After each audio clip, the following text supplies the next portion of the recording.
This is what it looks like after it's corrected. We've dilated the azygous vein up to about 12 millimeters and put a large 10 or 12 millimeter diameter stent into it to maintain patency. You can see that the collaterals are gone. There's flow directly into the superior vena cava. This is what we want it to look like.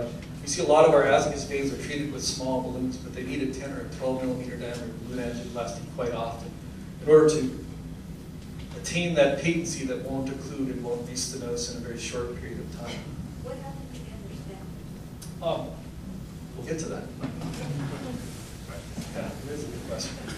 She asked what happened to the other stent, and I'm going to explain perhaps a little bit more to make that clear to everybody. Incomplete treatment may also result from not addressing the full extent of that abnormal vein. We often call it in medicine satisfaction of search. We know there's something wrong. We find something wrong and we think we're done. It's not the truth. There's often more than one thing that's wrong. And just by way of example, many of our patients we know, having seen this, have May-Thurner syndrome, which many of you have probably read about on the internet. It's the stenosis of the iliac vein on your left side.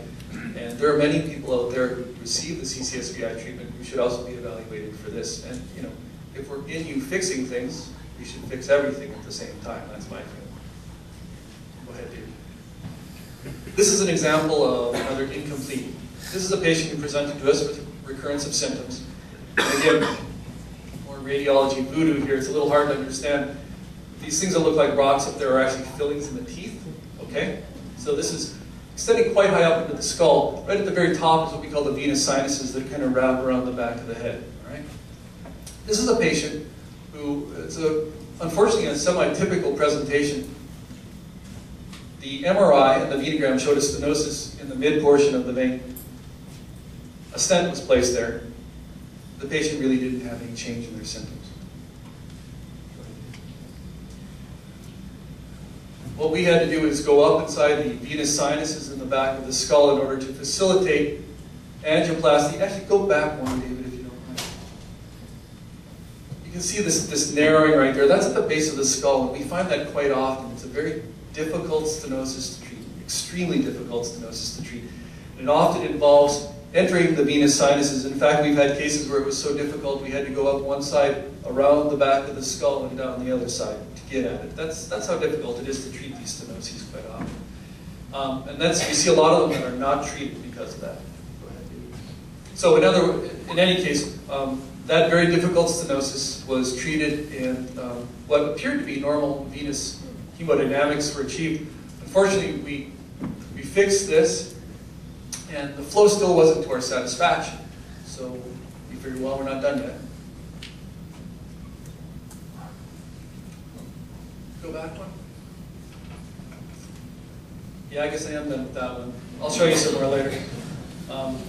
That patient actually was a patient who didn't have their valve dilated as well as it should have been. So we had to dilate the valve as well. So there was actually the stenosis up high that we had to treat, and then there was the stenosis of the valve. And actually, as it turns out, I have to talk a little bit faster, so I'm going to get going here. Let's talk about re-intervention. In very general terms, when we re-intervene upon patients, we do what we call chemomechanical thrombectomy. This is just melting the blood clot, getting rid of the blood clot that's accumulated in the vein. We then need to treat the stent if there is a small one in there, and we have to fracture the stent. And it sounds, it's a bad word for it. We basically have to break the small stent, okay? We put a stent inside the small stent, and we take a very high pressure balloon, and we force the smaller stent open, and we pin that smaller stent between our new stent and the vein wall, okay? I would love to be able to take out these small stents, but essentially the body commingles, forms skin in the stent, and we can't get it out. So the best solution is to restore a normal caliber to that vein, so we have normal flow dynamics. And then, of course, we want to use adequate dilatation. We want to look at all of the veins that are abnormal, including those that are shown to us with a Hakey MRI. The reason we use a Hakey MRI is because it often shows areas of subtle abnormality that may not be apparent on the venogram. discussed previously. Go ahead. Last case here. It's a patient who was treated, represented to us approximately 8 months later with recurrence of symptoms of neck pain. Again, a too small stent placed high up in the jugular vein. The entire vein is thrombosed, essentially no flow. Further evidence, contrast in the bottom of the vein and collaterals, no flow up above where there is a stent placed. There's a small 8mm diameter stent. Here you can see all of the collaterals trying to form flow around this stenosed and occluded vein. Go ahead, dude. So we've melted the blood clot and we've performed some initial angioplasty. We can see that there's a narrowing right at the very top that wasn't addressed the first time around. That was probably part of the reason why it occluded, in addition to the small stent. Again, still seeing all of the collaterals. This is the end result. Once we dilated the vessel to an adequate size, treated the stenosis at the top, and what you see is that all the collaterals have essentially disappeared, which is what we want to see. We're trying to restore normal venous hemodynamics. Go ahead. And this is the patient. The one last thing we had to do, again, was hit that valve at the bottom. They didn't dilate it enough. This patient actually took a 22mm diameter balloon at the valve, and after the dilatation, had a nice wide open channel. Normal venous hemodynamics. Go ahead, David.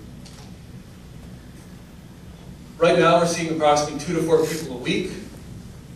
50% of them have had stents placed that are too small. If they have a stent that's too small, essentially uniformly they're occluded, and we have to open them up. Okay? We have to open a new channel through that stent, fracture the stent, make the channel bigger.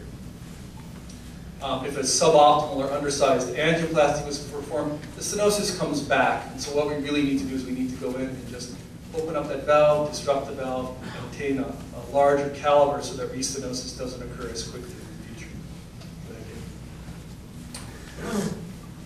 Just in summary then, the fundamentals, we use our chemomechanical thrombus removal and open up the small stents if they're there.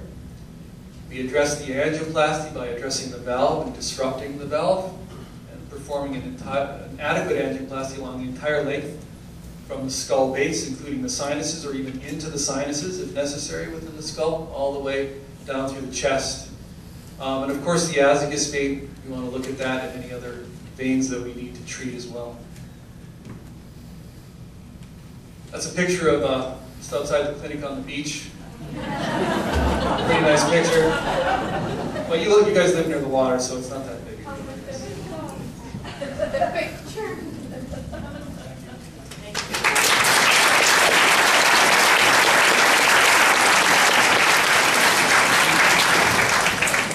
Thanks, Dr. Gibb. That was very informative. I haven't heard a lot of that information, and I think it was, like I said before, very timely given sort of the concern that has been in the media lately with regards to sort of restenosis and the difficulties people are having with the stents that they have been put in. But it sounds like Dr. Hewitt could fix you if that happens. On the beach. Or close to the beach. So now we're going to basically turn it over to all of you so you can have an opportunity to ask questions. So does everybody remember the rule? What's the rule? You have to have a microphone. Okay, so Rosa, where's Rosa? There's Rosa. So Rosa is going to have the roaming mic, and there is a mic for people who can walk to it right in the middle. And we'll take questions one at a time, okay? So just put your hand up if you have a question. Hi, I was interested to hear that you live in Seattle because I'm considering coming to Seattle for the treatment. Now, Dr. Andrews says the treatment is not going to be performed at the Swedish hospital anymore. It's at I forget which vein clinic. I don't know anything about Dr. Andrews, who he trained under or what his track record is or anything like that. How would one go about discovering information like that, short of filling them and saying, are you well qualified? And secondly, if I do come, give me your address and phone number because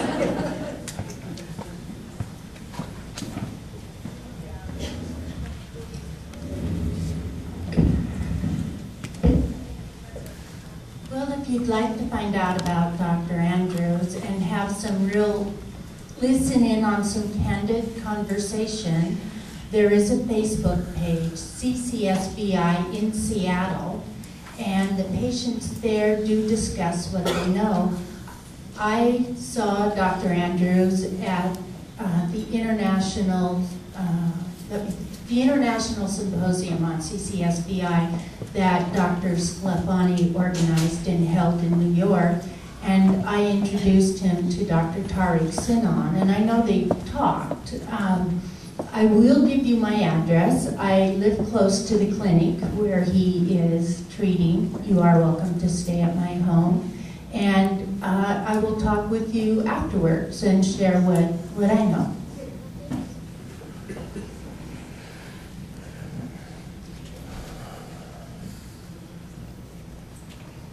Hi. I'm interested in finding out more about problems that are higher up than the internal jugulars. How many people have you seen that have had problems more superior or higher up than the internal jugulars? And how successful have you seen, what have the outcomes been in their symptoms? It's difficult to put a number on the number of people. I would say, in general terms, probably go up into the venous sinuses in the skull, 1 in every 6 to 8 patients.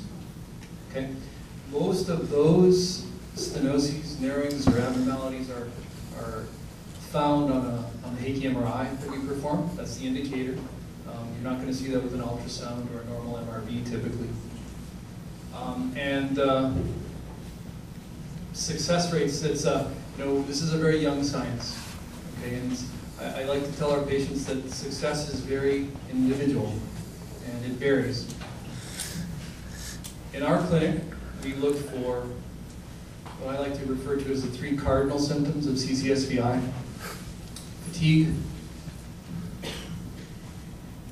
headache on wakening or headache that wakes you up, and sleeping disturbance. We found that patients who present with these 3 cardinal symptoms of CCSVI have a very, very good response.